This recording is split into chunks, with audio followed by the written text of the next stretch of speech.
Cairo 7 News at 5 o'clock starts right now.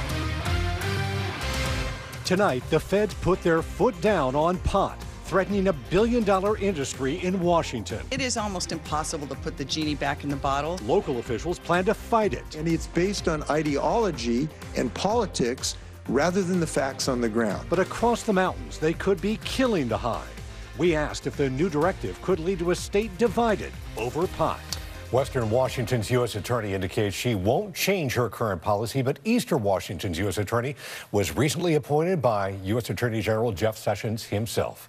Good evening, I'm Dave Wagner. I'm Steve Rabel, and that means some Washington businesses could still face the threat of a crackdown. We have team coverage on the statewide impact, starting with Cairo 7's Essex Porter, who is live in Olympia. Essex?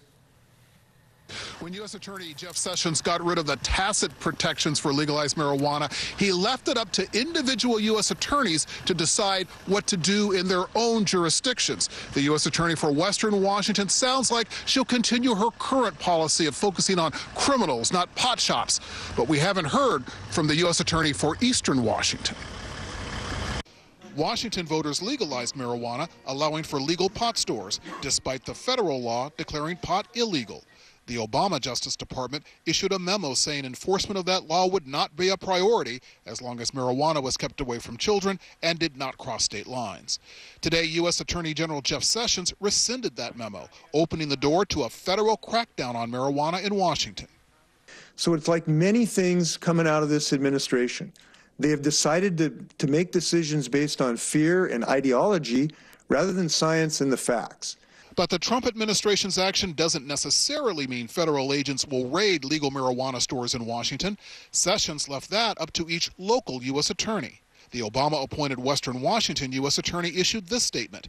Today, the Attorney General reiterated his confidence in the basic principles that guide the discretion of all U.S. attorneys around the country, and directed that those principles shepherd enforcement of federal law regarding marijuana. We will continue to do so to ensure, consistent with the most recent guidance from the department, that our enforcement efforts focus on those who pose the greatest safety risk to people and communities we serve. But the Trump-appointed Eastern Washington U.S. Attorney left things uncertain, declining to say what he will do on marijuana. So this may not mean any change in federal policy in the state of Washington. We hope it will not. Medical marijuana was allowed in a separate Justice Department memo, but today the Trump administration rescinded that too. That's breathtaking to me. You're talking about cancer patients. I don't need to make the case. You know it well. Shutting down the tax revenue from marijuana sales would blow a $740 million hole in Washington's state budget. Governor Inslee is determined to fight. An uproar of resistance against the Trump administration can work because we have seen it work on multiple occasions. Now, the governor and the attorney general haven't decided yet whether Washington will sue over this change. And when we come back live at 6, we'll hear from lawmakers already concerned about that potential loss of revenue. Reporting live in Olympia, Essex Porter, Cairo 7 News. All right, Essex, thanks very much. Now, the marijuana business tell us that they'll press ahead despite the federal announcement. Cairo 7's Graham Johnson is live at one pot store in Belltown. And Graham, you covered the implementation of Initiative 502 several years ago.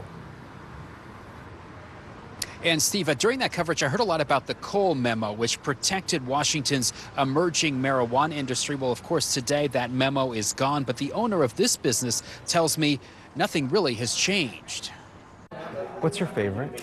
At Have a Heart, Ryan Kunkel tells me his cannabis business is going strong. 6 stores in Washington, facilities in Hawaii and Oregon, and pending applications in California, Ohio, and Arkansas. Do you feel any more at risk of having the feds come through your front door today than you did yesterday? You know, I'm going on my 3rd administration since I've been in this industry.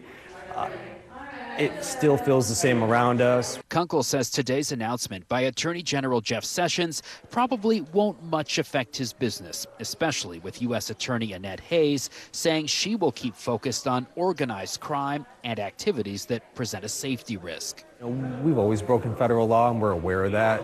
Only an act of Congress will create safety for us.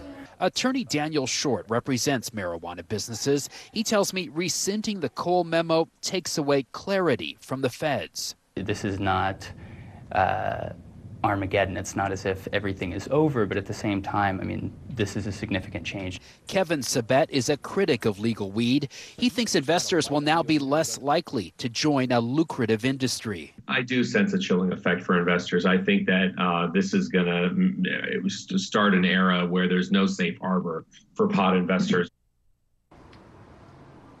Kevin Sabet tells me today's announcement is a win for public health. The owner of this shop sees things differently. He says if anyone wins from today's announcement, it's the dealers on the black market. Live in Belltown, Graham Johnson, Cairo 7 News. And Cairo 7 will stay on top of this story as we continue to learn more about the impact from this morning's announcement. Ahead at 5:30, Seattle's mayor and former U.S. Attorney Jenny Durkan helped draft the Obama-era policy. Hear from her about how the city is pushing back. But first, new details on the federal pot crackdown. Seattle Mayor Jenny Durkan is blasting U.S. Attorney General Jeff Sessions' rescission of the Cole Memorandum on recreational marijuana. The Obama administration policy told federal prosecutors not to pursue charges on shops and growers unless they were indicted on a larger federal crime. And hello again, I'm Steve Rabel. And I'm Dave Wagner. Cairo 7's Rob Munoz was there to ask Seattle's mayor if she thought federal prosecutors would follow along with that new mandate. As Seattle's mayor, Jenny Durkan also has a unique perspective on U.S. Attorney General Jeff Sessions' decision to roll back the Cole Memorandum on recreational weed. Durkan helped craft a memo that says prosecutors would not pursue federal marijuana charges unless a larger crime was present. Reversing direction, as the Attorney General has decided to do, is an overreach, not just against the city of Seattle and the state of Washington, but a majority of states now in this country have legalized marijuana in some capacity.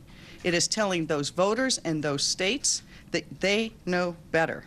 Standing side by side with City Attorney Pete Holmes and Interim Police Chief Carmen Best, Mayor Durkan said Seattle police officers would not take part in enforcing the federal law, which still considers marijuana illegal.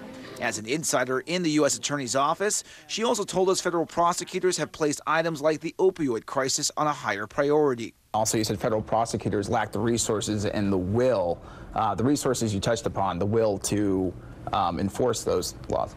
Yeah, it is almost impossible to put the genie back in the bottle, so they cannot physically investigate and prosecute every legal shop. Durkan and City Attorney Pete Holmes also made it clear that they are resisting what they call the chaos of the Trump administration.